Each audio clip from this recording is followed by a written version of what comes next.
Assalamualaikum warahmatullahi wabarakatuh. Waalaikumsalam. Salam sejahtera untuk kita semua. Halo Sobat Podcast, selamat datang di Obrolin, ngobrol asik bersama Undamin. Pada episode spesial podcast kita kali ini kita menghadirkan sebuah topik yang sangat penting dan relevan, terutama bagi masyarakat yang ada di Papua Barat Daya. Dengan tema Sinergi Kades, mewujudkan ekonomi dan keuangan syariah inklusif di Papua Barat Daya. Kita akan membahas bagaimana konsep ekonomi dan keuangan syariah dapat menjadi solusi untuk pembangunan yang inklusif dan berkelanjutan di wilayah ini. Podcast kali ini menghadirkan narasumber yang luar biasa. Yang pertama, tentu saja Bapak Rektor kita, Bapak Dr. Muhammad Ali MMMH, Rektor Universitas Muhammadiyah Sorong. Sekaligus beliau juga menjabat sebagai Direktur Eksekutif Komite Daerah Ekonomi dan Keuangan Syariah atau KADEX Papua Barat Daya. Yang kedua, ada Bapak Eksan Saad SEMSI, Kepala Biro Perekonomian dan Administrasi Pembangunan Provinsi Papua Barat Daya, sekaligus beliau juga menjabat sebagai Kepala Sekretariat di KADEX Papua Barat Daya. Bagaimana kabarnya Bapak sekalian? Alhamdulillah baik ya.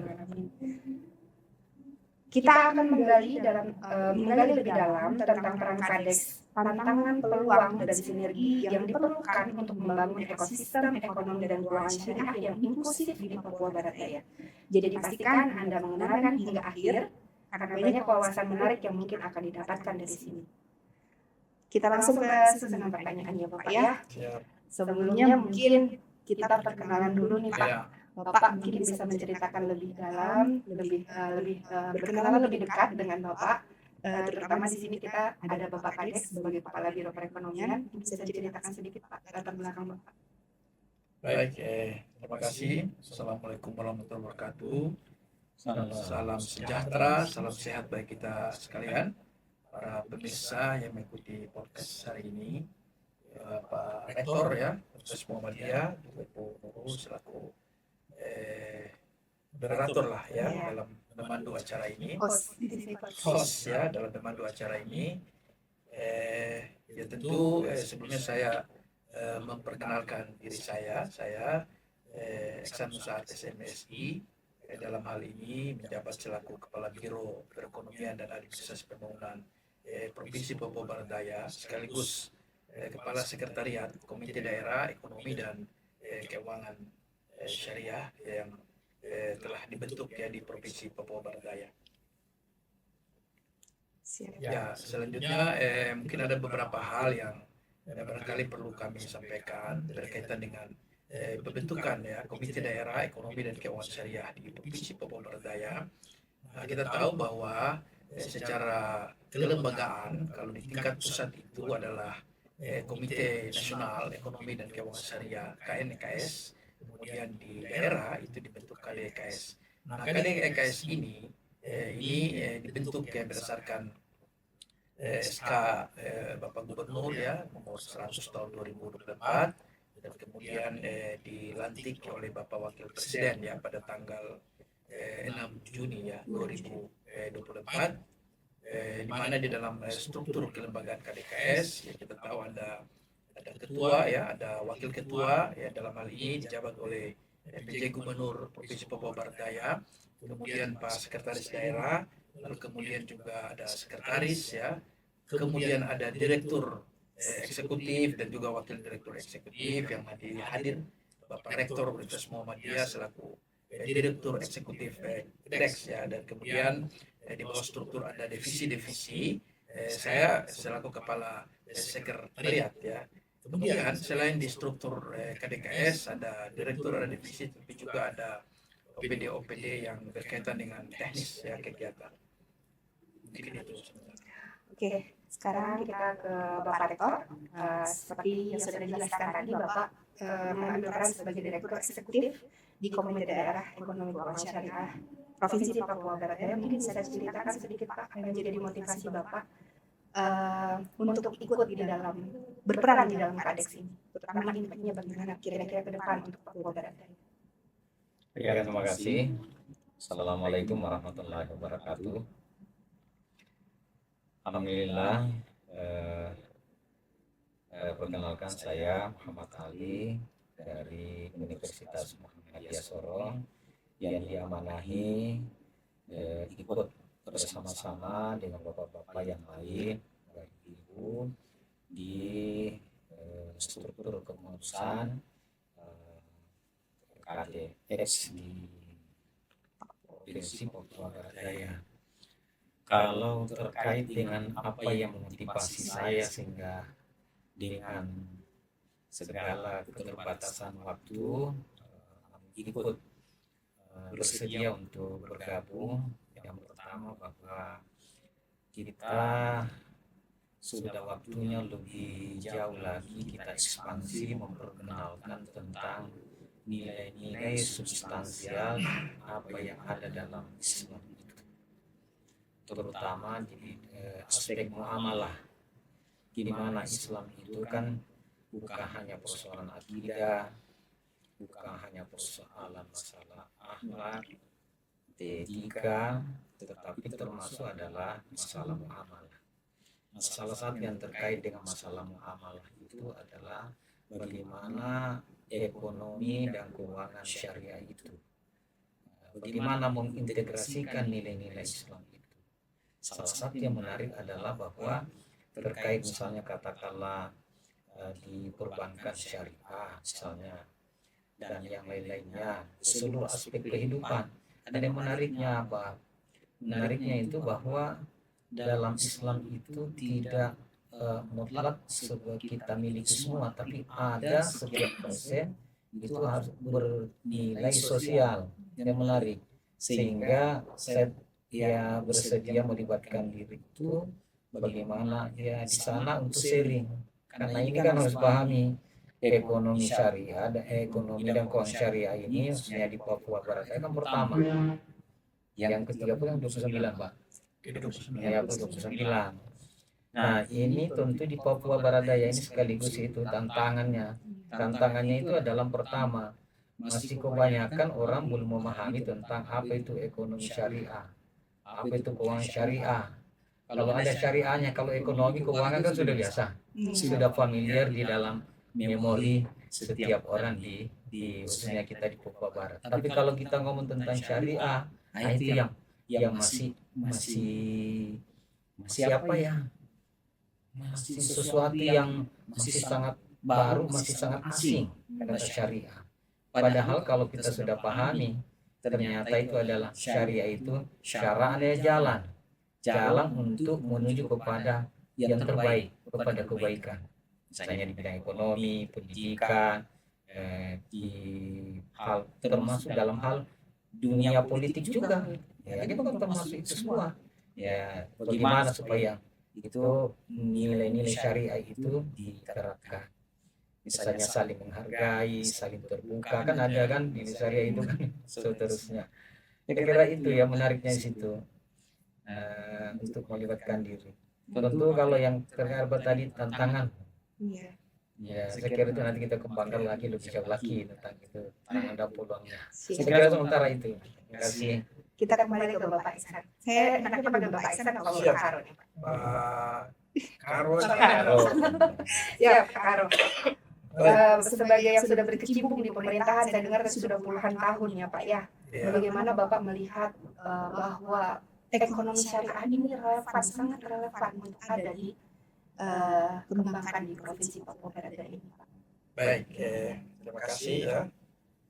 Betul ya, saya kira tadi sudah banyak hal yang dijelaskan oleh Pak Rektor selaku Direktur Eksekutif. Yang pertama kita harus memahami bahwa konsep atau pendekatan ekonomi dan keuangan syariah tadi itu kan inklusif ya. Inklusif itu berarti berkeadilan menyeluruh, tidak pada satu segmentasi tertentu. Jadi nilai-nilai equity dan awareness itulah yang merupakan salah satu konsep atau pendekatan yang ada dalam ekonomi dan keuangan syariah. Sebenarnya itu intinya ya. Jadi yang harus kita pikirkan adalah apa manfaat ya yang kita peroleh apabila ekonomi dan keuangan syariah ini kita implementasikan. Tentu manfaatnya atau benefitnya itu akan dirasakan oleh semua orang. Nah, oleh karena itu maka KDKS yang kita bentuk ini tujuan utamanya adalah bagaimana kita mempercepat, memperluas dan mendorong ekonomi dan keuangan syariah dalam rangka untuk meningkatkan ketahanan ekonomi. Dan ini merupakan sebagai katalisator ya dalam mendorong pertumbuhan. Nah, oleh karena itu saya melihat bahwa selaku kepala sekretariat yang kemudian ada di dalam keanggotaan Komite Daerah Ekonomi dan Keuangan Syariah di Provinsi Papua Barat Daya. Nah, tentu kenapa KDKS ini kita bentuk ya? Apa urgensinya ya, kira-kira mungkin pertanyaan semacam itu. Karena memang terus terang bahwa pembentukan KDKS di Provinsi Papua Barat Daya ini sesuatu yang sebenarnya luar biasa sekali ya, itu diapresiasi oleh semua ya, termasuk Bapak Wakil Presiden ya. Pada saat pelantikan beliau menyampaikan bahwa inilah KDKS yang satu-satunya ada di tanah Papua. Ya, saya tidak tahu kalau di Maluku ya mungkin baru dibentuk, tapi kita lebih duluan ya dibanding Maluku maupun juga Maluku Utara dan sebagainya. Kita lebih duluan. Nah, apa yang menjadi urgensi? Kalau kita lihat Provinsi Papua Barat Daya ini terus terang bahwa dengan jumlah penduduk 600.000 sekian, nah populasi Muslim kita juga cukup besar ya di Provinsi Papua Barat Daya. Ini salah satu opportunity, salah satu peluang yang harus kita kembangkan. Katakanlah misalnya baik di bidang ekonomi maupun juga keuangan. Nah, kalau kita bicara misalnya dari aspek keuangannya, bayangkan dengan 600.000 taruhlah 20% itu kemudian kita bisa optimalkan ya pendanaannya ya. Katakanlah mereka dana mereka itu misalnya disimpan atau ditabung di bank syariah misalnya, maka itu kan sebenarnya potensi-potensi ekonomi yang bisa kita kembangkan. Ya, karena tadi ya sifat dari ekonomi dan keuangan syariah ini kan dia lebih bersifat keadilan, karena dana-dana masyarakat yang nanti dihimpun katakanlah di bank-bank syariah itu kemudian itu dikembalikan dalam bentuk dana pendanaan sosial, dan itu sangat luar biasa sekali. Nah, ini kalau kita lihat berbeda dengan bank-bank konvensional ya. Katakanlah kalau misalnya kita meminjam di bank konvensional, itu kan ada kalau kita kredit itu ada 5C ya, ada karakter ya, ada capital, ada kondisi of ekonomi, dan terakhir itu ada kolateral. Ada 5C, 5C itu kan yang menjadi standar-standar perbankan memberikan kredit. Apalagi kolateral.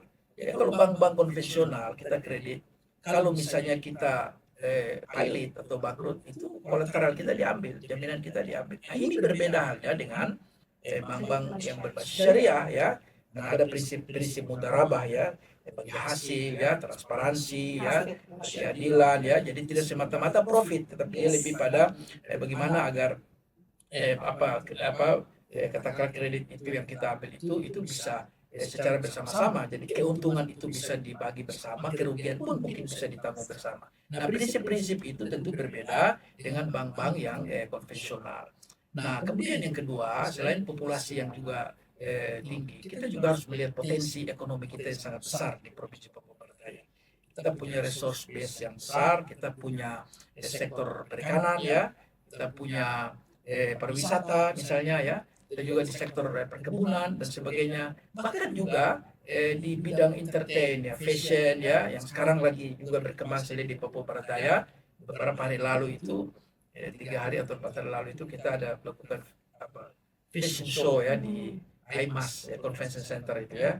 Saya lihat juga banyak pagelaran-pagelaran busana-busana. Saya kira ini potensi-potensi yang bisa kita kembangkan. Kuliner-kuliner kita itu sangat beragam. Kemudian juga kita juga bisa masuk di hal-hal yang berkaitan dengan kosmetik ya, apalagi ya mungkin juga selain pariwisata tadi, tourism friendly itu ya, kita juga bisa mengarah ke hal-hal lain. Ini potensi-potensi sebenarnya yang belum optimal kita garap ya.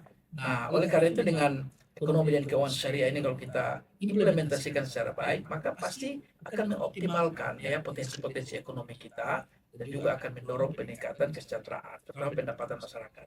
Apalagi kalau kita bisa kembangkan Raja Ampat sebagai salah satu pariwisata yang berbasis pada halal ya. Ya, jadi ini soal halal itu kan bukan soal sesuatu yang alergi ya. Memang kita masyarakat belum familiar, tetapi saya kira data juga menunjukkan bahwa sekarang banyak negara-negara yang notabene non muslim itu mereka menjadi champion di dalam pengembangan ekonomi dan keuangan syariah ya, yang tadi juga sudah kita sampaikan pada saat sosialisasi tadi. Dan ini opportunity, peluang-peluang yang memang harus kita kembangkan. Tentu salah satu hal yang harus kita lakukan, tentu di situ ada pemerintah, di situ ada perguruan tinggi, di situ ada berbagai stakeholder lain. Ini kan harus saling berkoordinasi dan berkolaborasi. Karena memang tidak mudah untuk kita membangun ekosistem ekonomi dan keuangan syariah. Kita perlu menyiapkan infrastruktur, kita perlu membangun kolaborasi dan koordinasi, termasuk juga bagaimana regulasinya dan juga termasuk bagaimana kita menciptakan iklim yang sehat, yang kondusif sehingga ekonomi dan keuangan syariah ini bisa tumbuh dan berkembang sesuai harapan kita bersama. Itu intinya. Kalau kita tadi mendengar dari Bapak Karo terkait peluang ekonomi syariah di bidang industri bidang industri. Sekarang kita ke Bapak Rektor. Bapak sendiri melihat peluangnya di dunia pendidikan seperti apa, Pak? Terus kemudian kira-kira langkah ke depan dari perguruan tinggi kita tuh harus seperti apa sih untuk lebih action, kick off lagi gitu loh. Apa yang harus didorong lagi untuk mendukung literasi ekonomi syariah ini? Iya, terima kasih. Kalau ekonomi dan keuangan syariah ini terkait misalnya dunia perguruan tinggi, dunia pendidikan secara keseluruhan, itu memang pertama bahwa tugas tanggung jawab dunia pendidikan itu paling pas, paling sangat relevan. Kenapa? Karena dari lembaga pendidikan itulah yang akan memberikan pencerahan kepada masyarakat umum tentang apa itu ekonomi syariah. Kalau peluangnya kita lihat dari sisi ekonominya, pertama bahwa jika itu sistem ekonomi dan keuangan syariah, katakanlah perguruan tinggi, itu kan namanya syariah. Kalau kita mengelola perguruan tinggi yang bernuansa syariah, yang pertama pelayanan yang maksimal, itu kan sesuai dengan manajemen perguruan tinggi, sangat sesuai. Bagaimana pelayanan yang maksimal, pelayanan yang prima, kemudian yang syari itu adalah kualitas.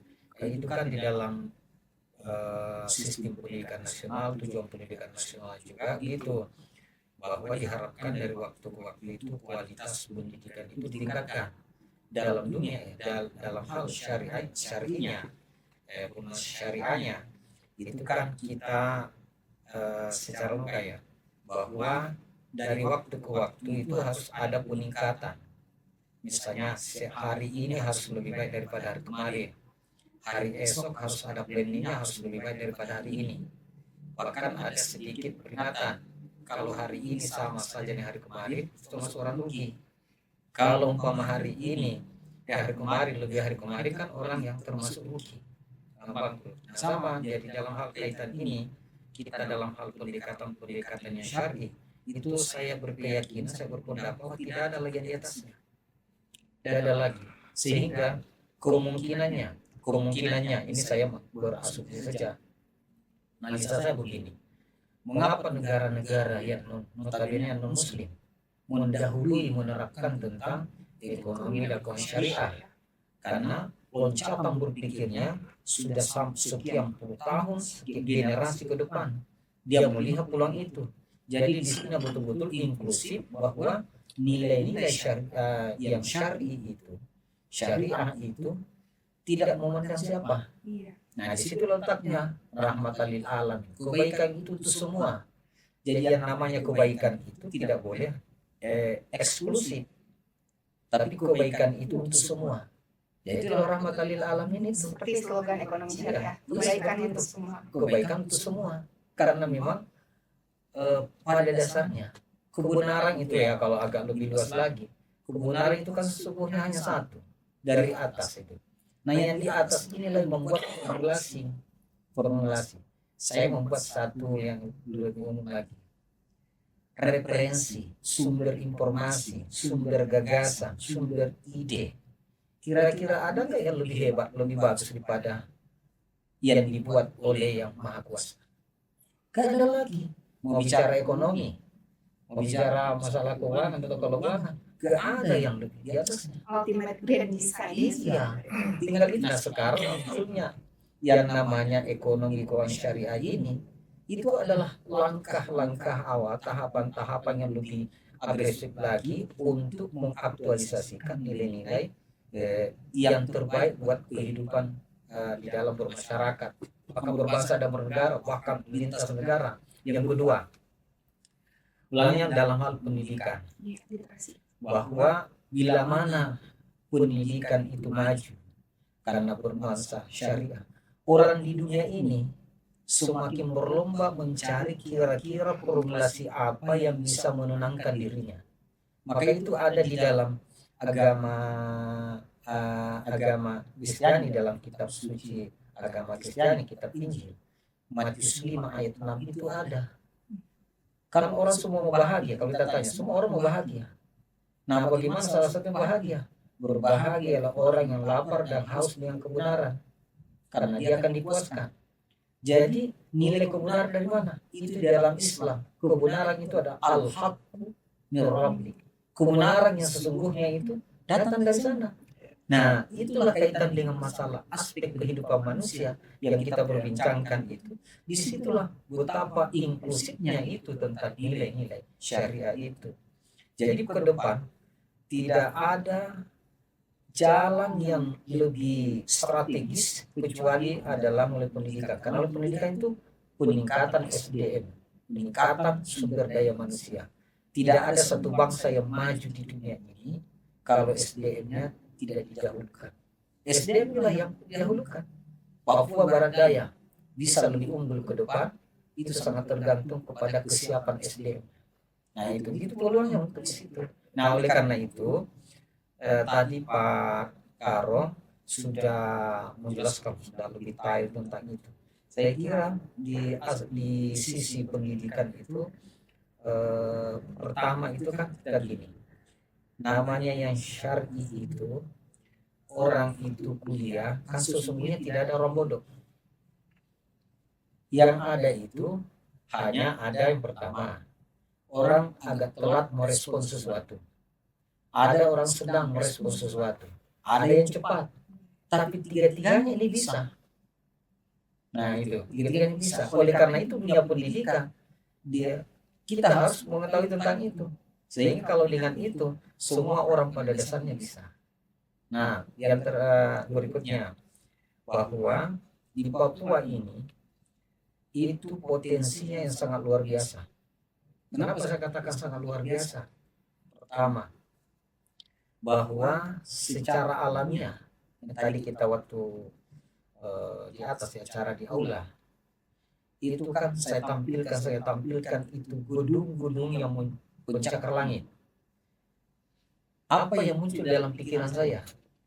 Negara-negara luar itu karena tidak ada wisatanya yang menarik, maka dia buatlah sesuatu yang menantang, yang dilihat orang tidak ada di tempat lain. Maka berlombalah membangun gedung yang menjulang ke atas sehingga orang mau ke sana lihat, wih bagusnya ini, luar biasa ini. Itu takluk takjub karena tingginya itu. Nah sekarang yang saya bilang di Papua apa? Kita ini sudah diberikan oleh Maha Kuasa tempat-tempat yang menakjubkan seperti Raja Ampat. Maka orang dari luar negeri datang ke Papua ini, datang ke Raja Ampat untuk melihat keunikan, keluar biasaan daripada itu. Tanpa kita membangun gedung yang menjulang tinggi ke atas. Itu salah satunya yang bisa membawa pemikiran ke sana itu ya lewat pendidikan. Apakah pendidikan formal, apakah melalui pendidikan informal. Nah itu dua-duanya. Menyiapkan sumber daya manusia. Betul. Sekarang kita ke Pak Karo. Ya. Kalau tadi berbicara tentang potensi wisata Raja Ampat ini Pak. Ya. Kebijakan pemerintah apa sih Pak kira-kira yang sudah mungkin bisa di-tagging ke aktivitas ekonomi syariah yang sangat mendukung ke arah situ Pak? Ya memang terus terang saja bahwa memang ya selama ini kan banyak sekali program-program kita yang masih belum mengarah ke syariah ya. Kalaupun ada itu kan masih sangat kecil sekali. Ini kan dengan keberadaan KDKS ini kita akan mendorong ya, mempercepat, perluas. Sebenarnya sudah ada, tapi ini kan belum optimal. Nah, oleh karena itu maka kita harus memulai ya dengan yang saya sampaikan dalam program kami di KDKS itu, kita tentu bangun atau membentuk grand design dulu ya. Ini yang menjadi penting karena itu menjadi landasan bijak kita untuk mana kita mau implementasikan program-program baik ekonomi maupun keuangan syariah. Itu perlu ya grand design, kemudian kita punya roadmap ya, sehingga nanti baik jangka pendek, jangka menengah maupun juga jangka panjang itu harus ada dalam sebuah dokumen ya, perencanaan yang tentu menjadi guideline kita bagaimana kita bisa merumuskan ya berbagai program-program kerja kita. Nah, itu yang barangkali perlu dilakukan. Tetapi ke depan saya kira tadi Pak Rektor sudah sampaikan, karena memang ekonomi dan keuangan syariah itu sudah mengglobal ya, dan suka tidak suka, mau dan tidak mau kita harus juga mengambil kesempatan ya, karena ini peluang-peluang juga yang sangat besar. Nah, kita tidak bisa juga bertahan dengan kondisi-kondisi kita seperti ini. Kita potensi, tapi kemudian kalau kita lihat di dalam indikator-indikator perekonomian kita di Papua Barat Daya, pertumbuhan ekonomi kita juga masih kecil ya. Kita 2023 itu 1,83%, tapi potensi kita masih besar. Nah, kemudian juga dalam kontribusi sektor kita juga, walaupun potensi kita banyak, tapi kontribusi sektor kita dalam mendorong pertumbuhan itu masih tumbuh terlalu kecil. Sektor-sektor pengolahan ya, kemudian juga ada baik itu perdagangan, jasa ya. Kita mungkin di perdagangan jasa agak cukup besar, tapi di sektor-sektor pengolahan ya, usaha-usaha mikro kecil menengah itu memang masih belum dioptimalkan. Tapi saya kira pemerintah tetap akan mendorong ya dengan menciptakan iklim ya, terutama iklim investasi ya, itu tetap saat ini kita sedang lakukan. Nah, salah satu yang saya mau sampaikan bahwa kita punya kawasan ekonomi khusus ya, KEK Sorong. Nah, di beberapa tempat ada KEK yang kemudian khusus untuk industri-industri halal ya. Ya, tourism ya, ada juga halal untuk beberapa komoditi itu sudah dikembangkan di KEK ya, di Pulau Jawa di mana-mana. Nah, saya kira tidak menutup kemungkinan ke depan, walaupun KEK ini memang kita orientasikan untuk pengembangan industri olahan dan sebagainya ya, termasuk juga sektor-sektor perikanan ya, perkebunan, tapi kita juga bisa masuk ya untuk mengembangkan industri-industri yang berbasis pada halal. Itu sangat potensial sekali ya. Nah, kemudian kita juga didukung oleh infrastruktur yang cukup memadai. Kita punya bandara DO Sorong yang ya kalau kita lihat hari ini kan cukup representatif ya dalam mengakomodasi baik itu barang maupun penumpang dan juga jasa, baik inter maupun antar wilayah yang sekarang juga berkembang sangat pesat. Kemudian kita punya pelabuhan Sorong menjadi hub ya, kelima sekarang menjadi sub hub. Nah, ini sebenarnya infrastruktur yang kita bangun yang kemudian ke depan ini bisa menjadi sarana penunjang ya untuk bagaimana kita bisa mendorong perekonomian kita, termasuk membangun ekonomi dan keuangan syariah, terutama dari sisi ekonomi tadi ya. Nah, itu yang barangkali yang perlu kita dorong ke depan, walaupun kita tahu saat ini memang belum ya optimal ya dilakukan, tapi saya kira dengan kebijakan-kebijakan secara nasional ya, baik di tingkat pusat ya KNKS, kemudian juga ada di Setwapres ya yang mengkoordinasikan ini, saya kira pasti tentu ada kebijakan-kebijakan yang lebih berpihak pada pengembangan ekonomi dan keuangan syariah. Saya kira itu. Kita kembali ke Pak Rektor. Bapak kira-kira nih, Bapak sudah masuk ke sebagai Direktur Eksekutif dari KADEX. Saya ingin tahu ada insight dari Bapak mungkin yang bisa dipaparkan hari ini, gimana sih kira-kira dari inklusivitas ekonomi syariah ini bisa membantu masyarakat kecil, Pak? Iya, jadi ya terima kasih. Kalau terkait dengan itu, ya pertama saya harus sampaikan bahwa kita ini kan baru mencari format bagaimana yang harus kita tempuh lakukan agar itu bisa terlaksana dengan baik. Itu. Jadi kita ini kan baru tahapan sosialisasi, tahapan memberikan pemahaman, merubah mindset masyarakat. Kalau mereka sudah memahami, mengetahui, barulah kita tahapan untuk implementasinya itu. Jadi itu yang pertama. Terus yang kedua, kita mulai yang tadi saya katakan, yang kita diskusikan, diimplementasikan itu. Karena budaya Indonesia secara umum itu adalah budaya melihat dulu buktinya. Jadi kalau kita lihat ya UKM yang memungkinkan, ya kan kita mulai. Yang sesungguhnya tinggal kita menyesuaikannya. Kayak namanya syariah itu adalah sebenarnya kualitas. Makanya ada transparansi, akuntabilitas. Misalnya kegiatan di dunia usaha, usaha apa misalnya? Itu tentang pertama, kalau kita bicara tentang kehalalan, misalnya katakanlah orang penyembelihan, misalnya katakanlah penyembelihan, itu kan pertama diperiksa tentang kualitas kesehatan, kebersihan dan lain sebagainya, kemudian tata caranya dan sebagainya. Ini semua jadi menurut pemahaman saya yang namanya syariah itu adalah yang terbaik dari seluruh lini. Jadi katakanlah kalau umpama dari segi kebersihannya, keramahannya, misalnya yang sudah dilaksanakan itu misalnya kita lihat di daerah lain, misalnya di Bali, apa yang syariahnya di sana, yang murni syariah di sana, keramahan. Itu. Apakah syariahnya di Yogyakarta? Kesopan santunan, keramahan. Itu. Karena dalam itu yang syariah itu kan salah satunya. Bagaimana melayani orang dengan baik, dengan penuh keramahan. Nah sama di Papua sini, mau mendatangkan investor misalnya, mau mendatangkan wisatawan lebih banyak, salah satunya mereka kan butuh kenyamanan. Bukankah salah satu yang dimaksud dengan yang syar'i itu, yang bernuansa syariah itu adalah berikan kepuasan kepada tamu kita, layani mereka dengan baik. Bukankah itu salah satu orang yang dikatakan orang yang baik, kalau bahasa agamanya namanya beriman. Bukankah salah satu yang menjadi salah satu ciri orang beriman adalah ramah, menghormati tamu, melindungi tamunya. Itu semua. Raja Ampat misalnya, ambillah Raja Ampat karena kita di Papua Barat ini kan yang paling sekarang yang paling populer adalah Raja Ampat. Untuk lebih unggulnya ke depan dibanding dengan daerah lain di luar Papua Barat Daya, pertama masyarakat harus ramah. Siapa yang memberikan literasi kepada mereka? Kita semua. Salah satunya lembaga pendidikan, juga dari pemerintah, dan yang lain-lainnya. Semua kita harus kolaborasi, bersinergi, bersama-sama memberikan literasi, edukasi, kepada itu. Berarti sebelum kita melihat impact-nya langsung ke jarak kecil, kita bertanggung jawab dulu untuk meningkatkan literasi kepada mereka. Iya itu dulu.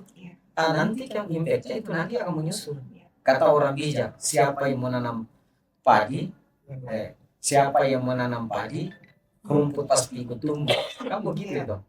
Tapi siapa yang menanam rumput jangan harap padi ikut tumbuh. Kata orang ya itu.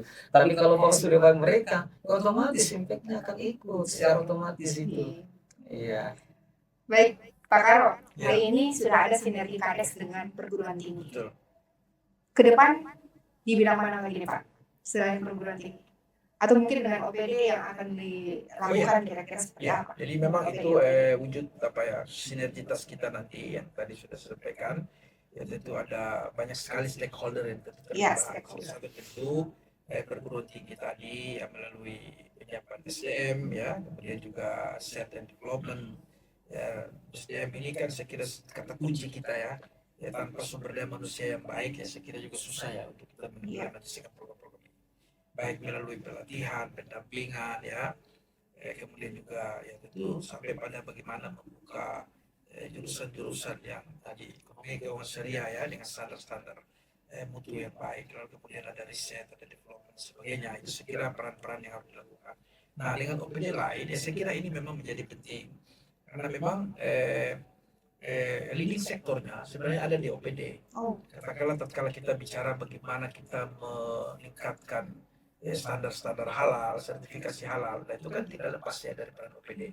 Dalam hal ini misalnya Perinak ya khusus untuk UMKM yang memang harus berstandar halal, itu kan harus kita libatkan mereka. Para mereka punya data sudah berapa banyak yang sudah punya standar. Kalau yang tadi kan dari data secara nasional itu kan sudah 1 juta sekian yang sudah standarisasi halal ya. Nah kalau kita di Papua Barat Daya ya tentu tadi kita harus punya selain data juga kita harus tahu kita ini ada karena kita memulai itu kan pertanyaan mendasar itu kita itu ada di mana ya? Iya. Ya maka kita ada di mana itu data ya. Kira-kira kita punya UMKM itu yang mana yang sudah berbasis syariah, kemudian mana yang sudah produk-produk kita yang sudah kita baik itu kita pasarkan secara di Sorong Raya maupun juga keluar secara regional, bahkan juga mungkin go internasional ya. Itu bagaimana? Apa standar-standar itu sudah terpenuhi Dinas atau belum? pariwisata mungkin juga. Dinas pariwisata juga harus Mana menjadi yang sudah ada, backbone ya untuk infrastruktur, bagaimana ya apakah infrastruktur. infrastruktur itu sudah disiapkan ya Ya. untuk bagaimana mendukung tadi friendly tourism itu dan Ya, sebagainya. friendly Bagaimana mereka punya promosi-promosi tentang itu. Nah ini kan hal-hal yang memang harus kita sinergikan, kita kolaborasi. Oleh karena itu maka tadi saya sampaikan tugas kami di Komite Daerah Ekonomi Keuangan Syariah memberikan rekomendasi kebijakan kepada pemerintah bahwa berkaitan dengan bagaimana kita mempercepat, mendorong dan memperluas ini. Apa sih yang harus kita lakukan dulu? Ya tentu ya kita harus meletakkan ini semua pada prioritas. Tidak bisa kita mengerjakan semua hal, Pak. Ya tadi saya sampaikan bahwa mungkin di awal ini kita perlu merubah mindset dulu ya, memberikan edukasi kemudian literasi ya kepada masyarakat, kepada semua kalangan agar mereka memahami apa baik konsep maupun pendekatan-pendekatan dari ekonomi dan keuangan syariah yang sifatnya inklusif, menyeluruh dan kemudian berkeadilan. Nah, saya lupa tadi ya, sebenarnya kalau kita lihat kebijakan pemerintah dalam mendorong ekonomi dan keuangan syariah, ini sebenarnya sudah lama juga dilakukan ya. Katakanlah produk-produk yang harus berstandar halal itu kan sebenarnya sudah ada. Tetapi ini kan belum masif ya. Ya masih perlu kita dorong. Kita punya rumah potong hewan RPH, ya baik hewan maupun juga unggas. Itu kan harus dipastikan kehalalannya. Nah sebenarnya selama ini juga sudah ada dari MUI, dari Kemendak, Kementerian Agama, mereka juga sudah BPOM ya memastikan itu ya apa standar-standar itu. Tetapi ini kan belum secara masif dan terintegrasi dilakukan. Maka kehadiran KDX ini untuk mengintegrasikan ini semua, ya, mengkonsolidasikan agar semua itu terarah, Pak, ya, termasuk juga keuangan syariahnya. Bagaimana kita mengajak umat Islam kita untuk bagaimana mereka menabung katakan di bank syariah misalnya, ya, menggunakan fasilitas perbankan untuk itu sehingga kalau dana masyarakat itu bisa dihimpun maka saya kira orientasi mereka kan pasti juga akan mendorong hal-hal yang berkaitan dengan sosial ya ada zakat ada apa ya segala macam itu yang berkaitan dengan itu bisa mereka lakukan karena bank syariah kita juga itu bisa kita dorong kita tingkatkan jangan sampai ya mati suri juga Pak ya karena bank-bank konvensional nanti juga sangat apa namanya agresif ya dalam menghimpun berbagai dana masyarakat ya. Saya kira itu harus ada kolaborasi dan sinergi semua pihak. Ya. Ini pertanyaan untuk kedua-dua Bapak. Ya. Selain kita sebut tadi kalau yang namanya ini syariat adalah kebaikan untuk semua Ya. terlepas apapun itu agamanya. Untuk konteks Papua Barat Daya sendiri, kira-kira ada tantangan lain nggak Pak yang cukup berarti dirasakan terhadap perkembangan ekonomi keuangan syariah? Mungkin dari Bapak Rektor dulu. Iya, kalau umpama itu sebenarnya kalau kita mengatakan ada tantangan sih ada. Saya kira semuanya kebaikan itu pasti ada tantangannya. Untuk konteks Papua Barat Daya. Untuk konteks ya, maksud konteks dalam cakupan Papua Barat Daya.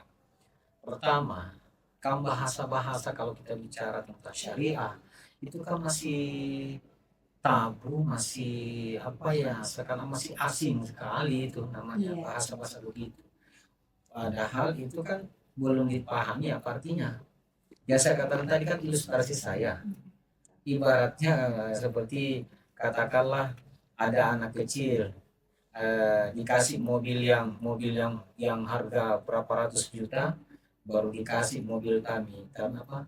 Tamiya, mobil Tamiya yang mainan itu disuruh pilih mana ya pilih itu cuma harganya cuma berapa banyak puluhan ribu tidak saya paling tinggi ratusan ribu rupiah dibanding dengan mobil yang besar dia pilih itu kenapa begitu ya karena sesuai apa yang dia pahami yang dia mampu dia cerna.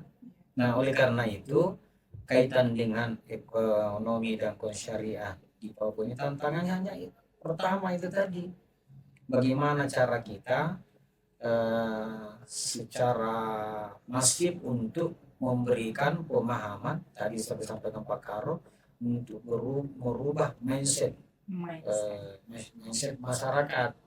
Nah itu, nah baik yang kalangan muslim sendiri, jangankan yang di luar muslim, kalangan muslim sendiri Pak, bukan tanpa tantangan.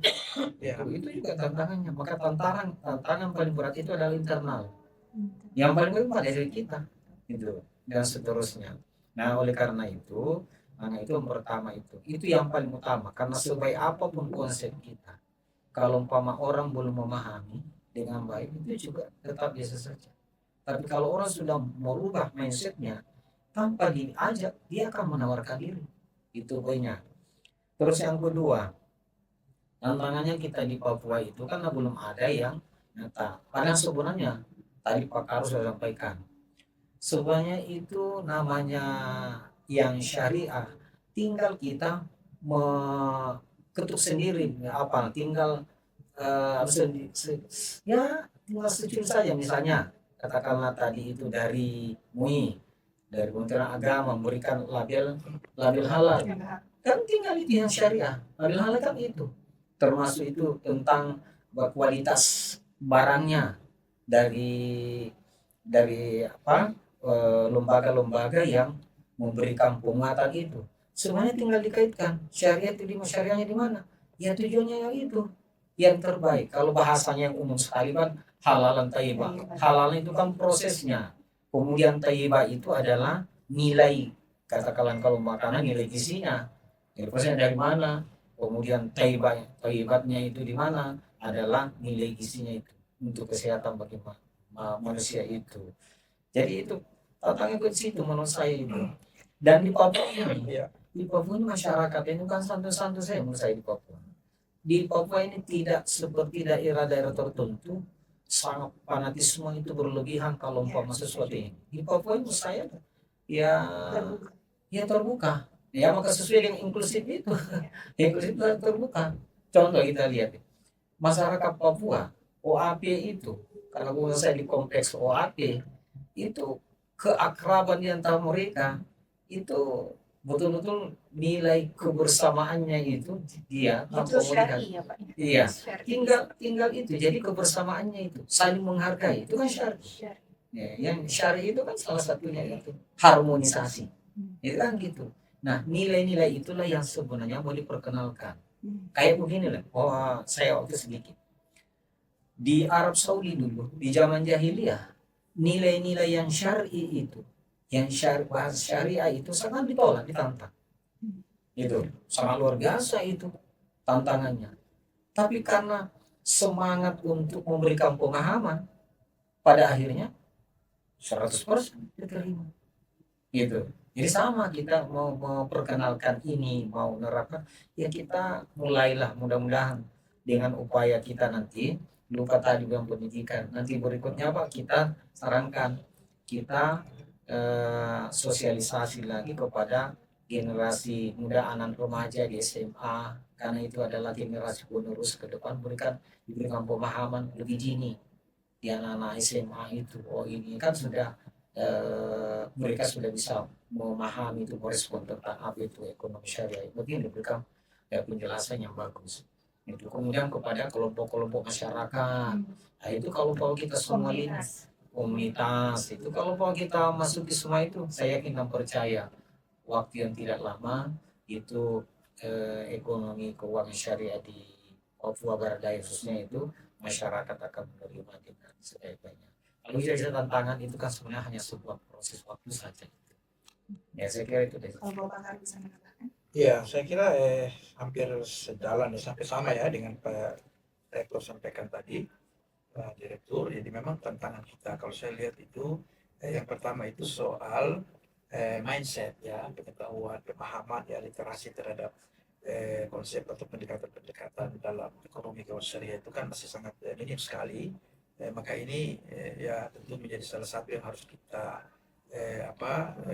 kita sampaikan ya kepada semua kalangan, semua elemen. Yang kedua memang Provinsi Papua Barat Daya ini ya, dengan jumlah penduduk 600.000, kita tahu memang ya tentu ada budaya masyarakat ya.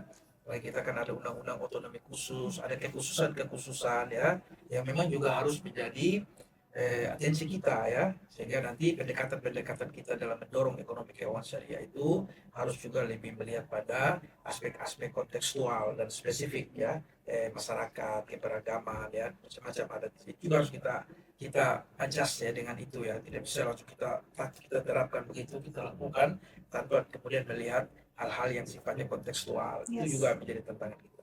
Yang berikut kemudian, kita juga masih terbatas dalam sumber daya manusia, human resources kita juga masih sangat terbatas. Nah, kalau kita mau mengembangkan usaha-usaha ekonomi, terutama UMKM, usaha mikro kecil menengah, maka sumber daya manusia, pelaku-pelaku usahanya itu juga harus kita dorong, kita tingkatkan. Ini juga salah satu tantangan kita. Yang ketiga adalah belum adanya kolaborasi dan sinergi, ya, baik pemerintah sendiri maupun juga dengan pihak-pihak lain itu masih sangat terbatas sekali. Nah, kolaborasi dan sinergi juga menjadi tantangan kita, ya. Artinya pemerintah dari sisi regulator, fasilitator. Nah, ini kelihatannya juga belum sinergi juga ya dengan para pelaku usaha ya.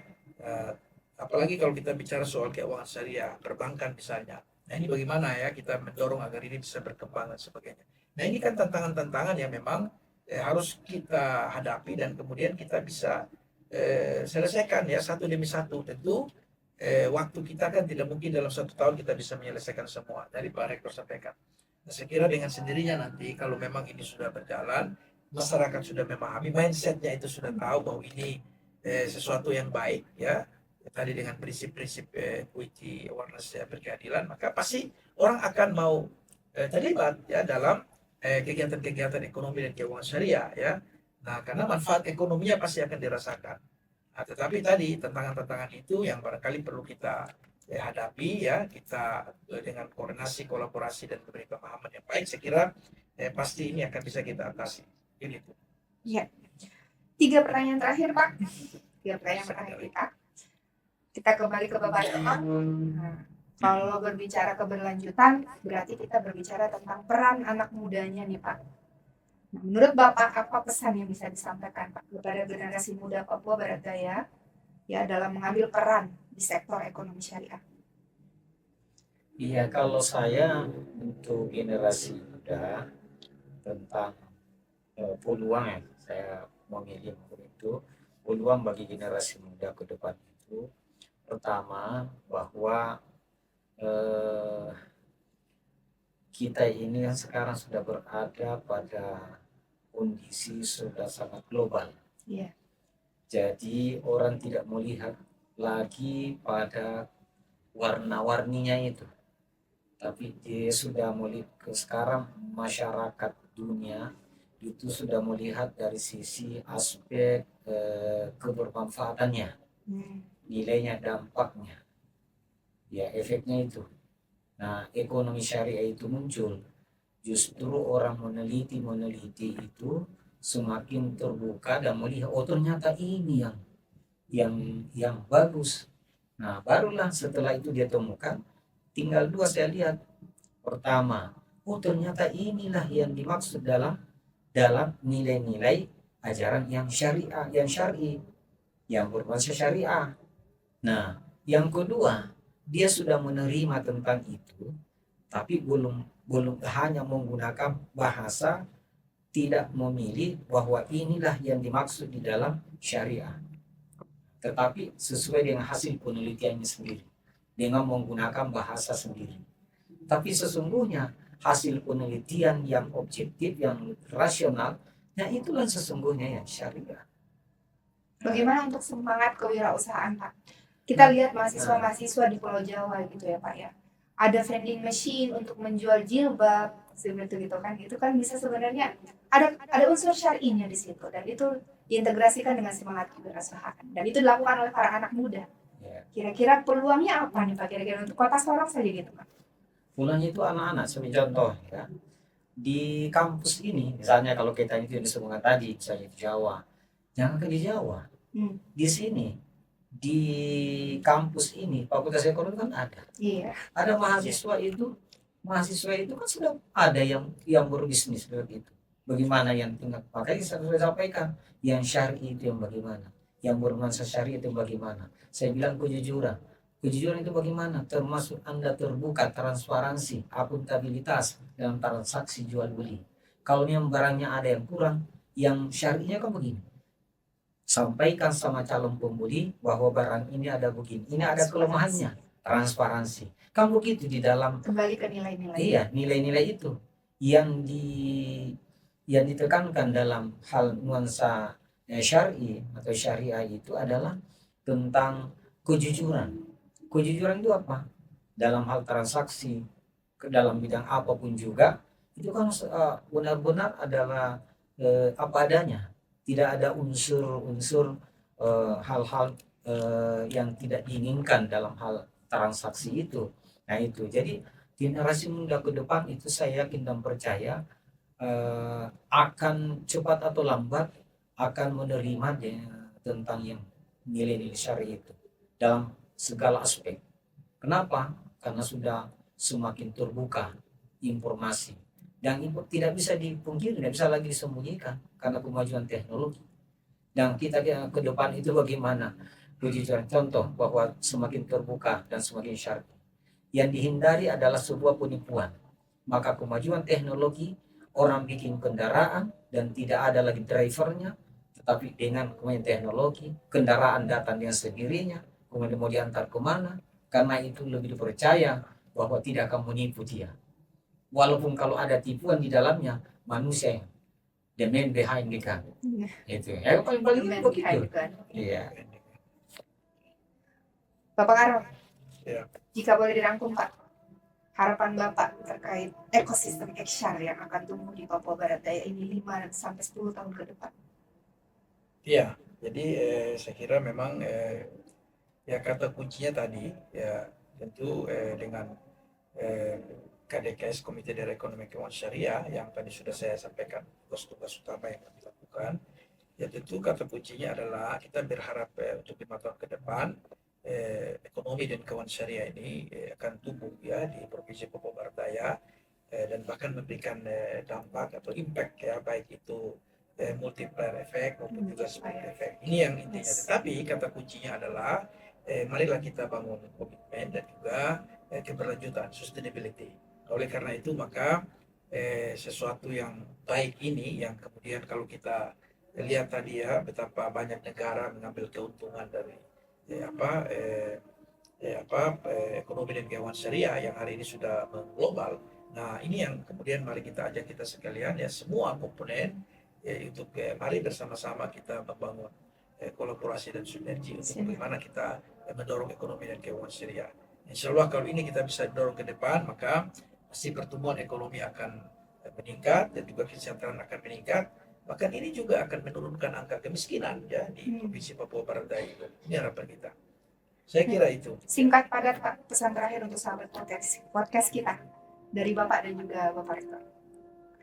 Pesan terakhir untuk sahabat podcast kita. Ya kepada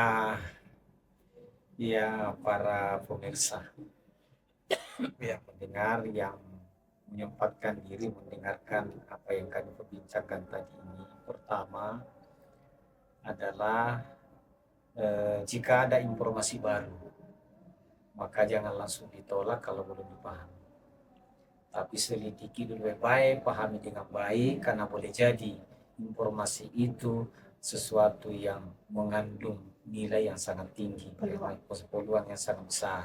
Oleh karena itu, karena ini yang kita berbincangkan adalah sesuatu yang barang lama sebenarnya, tapi baru kita memperbincangkan sekarang ini lebih intensif lagi. Oleh karena itu saya hanya berpesan bahwa mari kita berkolaborasi, bersinergi semua agar hal ini bisa terwujud, bisa dirasakan langsung manfaatnya, impactnya oleh masyarakat secara umum, bahwa betul-betul ini adalah sesuatu yang positif yang sudah seluruh lini tanpa melihat apapun latar belakang seseorang itu sudah yang sudah semakin terbuka pikirannya bahwa ini ada sesuatu yang sangat positif untuk meningkatkan taraf hidup khususnya di kesejahteraan masyarakat secara umum. Nah, itu pesan saya. Terus yang ketiga, saya ingin menyampaikan bahwa sesungguhnya apa yang kita harapkan ini itu cuma satu, yaitu bagaimana nilai kebersamaan itu dalam hal kebaikan. Jadi kebersamaan dalam kebaikan itu. Jadi yang kalau umpama Papua ini sekarang bahasanya Ya. apa itu cerdas, itu apa Oke. apa Papua Papua yang Papua cerdas, sehat, sehat, produktif. Ya. Jadi Papua Barat Daya yang cerdas, sehat, produktif. Nah, bukankah itu nuansa-nuansa begitu diambil dari nilai-nilai syariah? Itu kan sebenarnya diambil dari situ. Ya. Jadi yang cerdas, Ya. nah itu, yang sehat, itu sehat pikiran, sehat hati, lahir batin, kan gitu antara lain dan seterusnya. Nah, kemudian yang produktif, bukankah dilihat bahwa dalam nuansa-nuansa yang syar'i itu adalah manfaat hasil itu. Jadi demikian mudah-mudahan para pemirsa pendengar itu kita sama-sama podcast ya. Iya. Ya, mudah-mudahan yang mendengarkan nanti bisa mendapatkan nuansa-nuansa baru. Oh, ternyata apa yang diusahakan ini itu sangat positif untuk mengangkat harkat dan martabat kehidupan manusia. Saya kira demikian. Mau menambahkan Bapak? Ya, saya kira Sampai para peserta atau para pemirsa yang mendengar acara podcast kita hari ini, saya kira tadi sudah banyak hal yang kemudian sudah kita sampaikan berkaitan dengan baik itu Komite Daerah Ekonomi Keuangan Syariah maupun bagaimana prinsip-prinsip atau nilai-nilai dari ekonomi dan keuangan syariah. Nah, saya kira podcast hari ini lebih pada bagaimana kita memberikan pengetahuan dan juga literasi kepada kita semua, kepada semua kalangan, kepada semua elemen tanpa ada sekat-sekat. Karena sifat dari ekonomi dan keuangan syariah itu adalah bersifat inklusif, ya, bukan bersifat eksklusif. Menyeluruh, ya, berkeadilan, ya, equity, awareness, ya, saya kira ini dari kita untuk kita semua. Marilah saya ajak ya kita semua, para pemirsa yang mengikuti acara podcast hari ini, untuk kemudian mengkampanyekan ya bahwa ekonomi dan keuangan syariah ini kalau kita dorong secara bersama-sama dengan membangun kolaborasi dan sinergi multi pihak ya dengan berbagai stakeholder, maka manfaat ekonominya akan kita terasa. Kemudian yang kedua, apa yang kemudian nanti kita lakukan dalam pengembangan ekonomi keuangan syariah, tentu juga ada manfaat-manfaat ekonomi yang kemudian menjadi peluang-peluang ya, apalagi para milenial ya, generasi muda yang kemudian nanti sangat berkeinginan sekali untuk masuk pada bisnis-bisnis yang berkaitan dengan ekonomi keuangan syariah. Saya kira ini sebuah opportunity ya, para mahasiswa ya, apabila sudah selesai ya menjadi sarjana, saya kira ya kita jangan hanya berpikir untuk menjadi pegawai negeri, tetapi ini justru banyak peluang-peluang ekonomi yang kemudian bisa ya dimanfaatkan untuk meningkatkan pendapatan dan juga kesejahteraan ya, baik kepada kesejahteraan keluarganya ya maupun juga memberikan multiplier effect dan juga impact terhadap peningkatan kesejahteraan dan juga perekonomian khususnya di Provinsi Papua Barat Daya. Saya kira itu pesan saya kepada para pemirsa. Terima kasih. Baik, alhamdulillahirrabbilalamin, Sobat Podcast, kita telah sampai di penghujung sesi diskusi ini. Terima kasih kepada kedua Bapak narasumber kita, Bapak Dr. Muhammad Ali sebagai Rektor Universitas Muhammadiyah Sorong dan juga Bapak Ihsan Musaad sebagai Kepala Biro Perekonomian Provinsi Papua Barat Daya atas pemaparan materi yang sangat inspiratif dan juga mendalam. Melalui diskusi ini, kita semakin memahami tentu pentingnya sinergi dan kolaborasi untuk mewujudkan ekosistem ekonomi dan keuangan syariah yang inklusif di Papua Barat Daya. Konsep ini tentunya tidak hanya relevan, tetapi juga menjadi jalan untuk pemerataan perekonomian yang berkelanjutan di wilayah kita yang tercinta ini.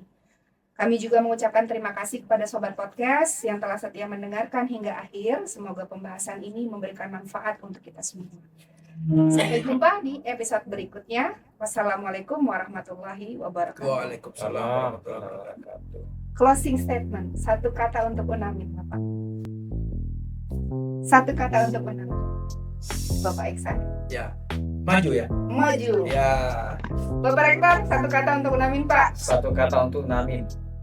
Mensejahterakan. Mensejahterakan, Masya Allah. Baik, itulah diskusi asik kita, teman-teman semua.